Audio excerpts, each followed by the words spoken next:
C'est connu, si vous êtes un bon fils ou une bonne fille, vous offrirez sans doute des fleurs à votre mère ce dimanche. Une grande partie de celles qu'on achète ici arrive en fait de Hollande, où on trouve la plus importante bourse de fleurs au monde. Un hypermarché floral. Pierre Tourangeau et Joanne Bonneau sont allés respirer l'odeur des roses, des tulipes et de toutes les autres fleurs.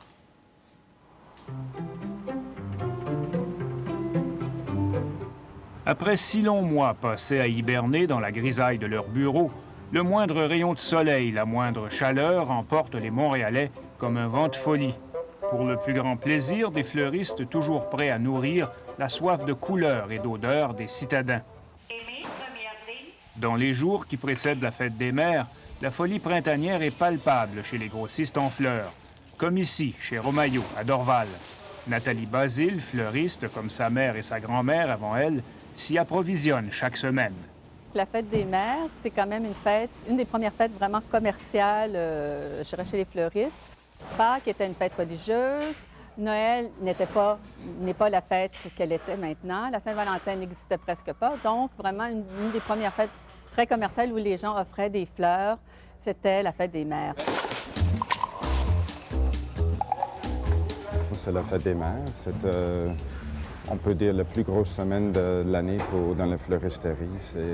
Tout le monde a une maman, donc on achète ça. Le chiffre d'affaires présente à peu près, je pense, presque 25 de notre chiffre d'affaires peut se faire dans le mois de mai. Vraiment, c'est très, très beau. Hein? Arrivé des Pays-Bas il y a 18 ans, Robert Debrune a fait de Romaillot un des plus importants grossistes au pays. Les fleurs qu'on trouve chez lui ont beau pousser sous toutes les latitudes, ce n'est pas un hasard si elles arrivent presque toutes de son pays d'origine. Les fleurs d'Hollande, c'est une très grande variété. C'est une bonne fraîcheur aussi. Surtout que maintenant, tout est pas mal centralisé en Hollande. Donc, on est sûr que le traitement va se faire très bien, que le transport va se faire rapidement de Aalsmeer jusqu'ici. Nous voici donc à Aalsmeer, près d'Amsterdam. Aux petites heures du matin, les camions affluent sur le Bloemenveiling, le plus grand marché de fleurs au monde. Les fleurs arrivent des Pays-Bas, bien sûr, grand producteur de fleurs en serre, mais aussi par avions entiers d'Israël et de plusieurs pays d'Afrique, d'Amérique latine et d'Asie. Cet immense édifice équivaut en taille à une centaine de nos magasins entrepôts. C'est si grand que les employés y circulent à vélo. Les arrivages sont classés par catégorie, variété, couleur, puis remisés dans des salles frigorifiées. Chaque jour, 17 millions de fleurs y sont vendues, plus de 4 milliards par année. Les lots sont offerts aux acheteurs par le biais de courtiers dans 3 salles de criée. Chaque courtier représente des dizaines de grossistes internationaux avec lesquels il est relié par téléphone.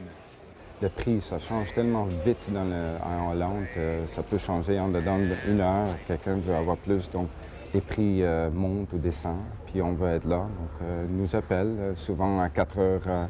On se réveille, et puis on te téléphone en Hollande, et puis on parle, et puis on regarde. Et puis à 4 heures, on arrive ici à 6 heures, on parle pour voir qu'est-ce qui était acheté, qu'est-ce qui est disponible encore. Donc, le contact est pas mal direct. Cette bourse utilise un système d'encan décroissant plutôt particulier. Les lots sont affichés sur cette espèce d'horloge et les enchères sont lancées au montant maximum.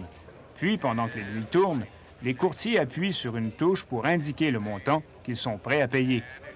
On passe ensuite au lot suivant et le processus, qui dure depuis l'aube, se poursuit jusque vers midi. À Aalsmeer, on est courtier en fleurs de père en fils. Les femmes, d'ailleurs, y ont peu de place. Et les intrus n'y sont jamais les bienvenus, surtout lorsqu'ils transgressent les règles non écrites de cet univers fermé.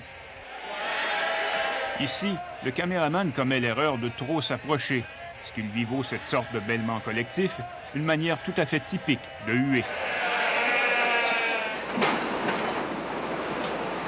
Une fois vendus, les lots de fleurs sont identifiés au nom de l'acheteur avant d'être envoyés à l'emballage et à l'expédition. Des employés aux commandes de petits tracteurs électriques reçoivent le bon de commande, l'enregistrent à une borne automatisée et remorquent le lot jusqu'à sa destination. Au plus fort des activités, la scène est hallucinante.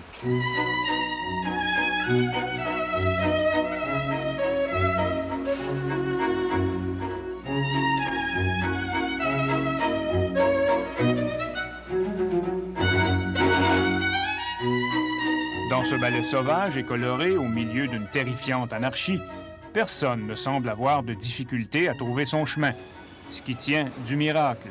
Les fleurs, en tout cas, malgré leur fragilité, n'en semblent même pas secouées. Entre le moment où elles arrivent à Aalsmeer en provenance de leur pays d'origine et celui où elles repartent pour leur destination finale, il ne s'écoule pas plus d'une douzaine d'heures. Difficile d'être plus efficace.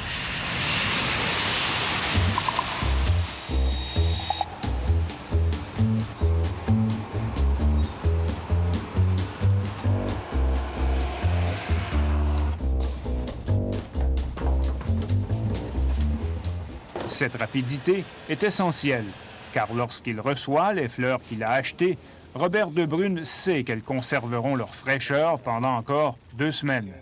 Les fleurs sont ici en dedans 24 heures, presque.